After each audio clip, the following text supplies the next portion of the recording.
मंगला काली भद्रकाली कपालिनी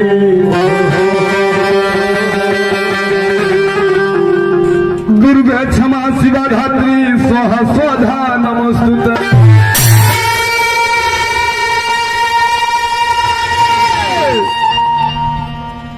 वर्णनाम और संघनाम रसनाम छंद सामुदी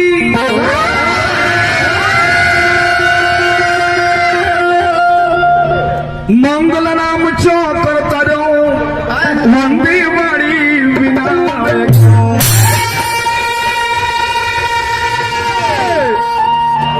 कर्पूर गौरम करुणावतारम संसार सारम भुजगेंद्र हाजम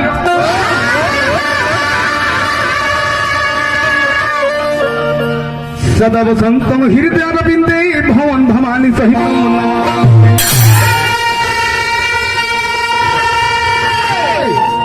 सादा हो जाता है। देख ली चलो बाबा बहुत पुराना लाइन लागल बिरही बिरहिया लय गल रहे बिरही बजाने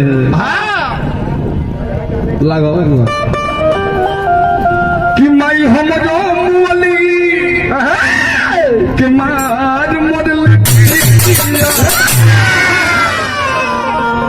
किसी उठा दिखा कन्हैया अरे लाल कोई गीतिया सुन लो गोपाल राय जी गीतिया का लय उठा दिल गोपाल राय जी किसनमा किसको करी अरे बेटा आन ले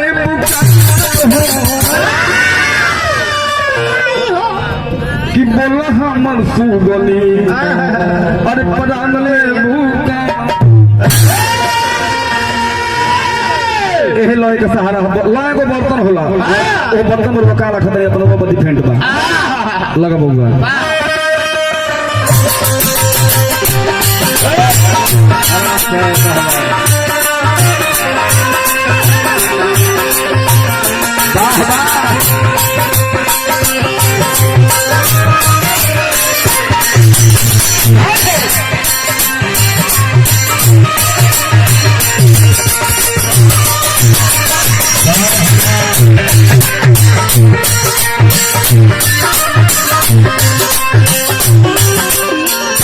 बहुत भल माई से माई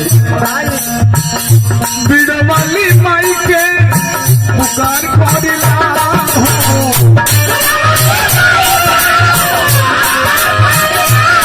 बीड़ा वाली माई के पुकार एहो मोरी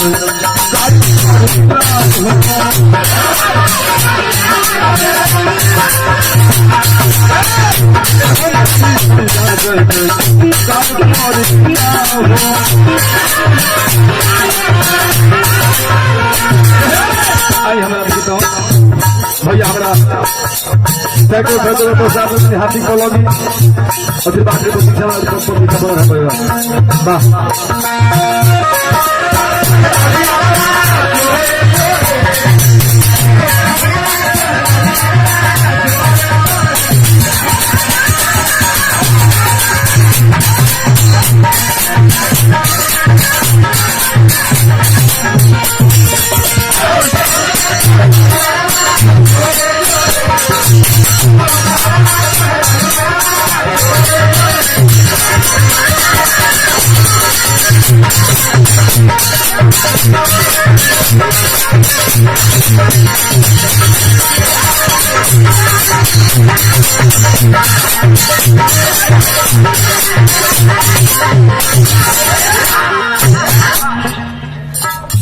देखिए ये हो कि हमने के भजन गाए तो बेंच वाला भजन बजाओ जल्दी की ना तो कोई कोई किसी को मिला ब्यास भजन बजाओ तर के मैया आई ना लाज बचाई ना चलो बेंच वाला भजन भर बड़ा जाने देखी नहर के मिलल पलाई के पलंग करे छे ये भैया बाउल हो जाला ये बाउल हो हमने के जब भोजन भाई भोजन भाव में करके चाहिए हमने के प्रदीप भाई ध्यान नहीं तो बाबा हमने के कोई भी कार्यक्रम होला मुट्ठी बांध के देखिए एक हजार से कम ना हो हार्दिक पद प्रतिष्ठा बंधन सब छुट्टी कर दिए बाबा हार्दिक पद प्रतिष्ठा बनाई गो रोमो तो नाम जिला के बनी मार बा बबुआ देखिए हमारा भैया बनी प्रदीप निमन गला पैसा आप चले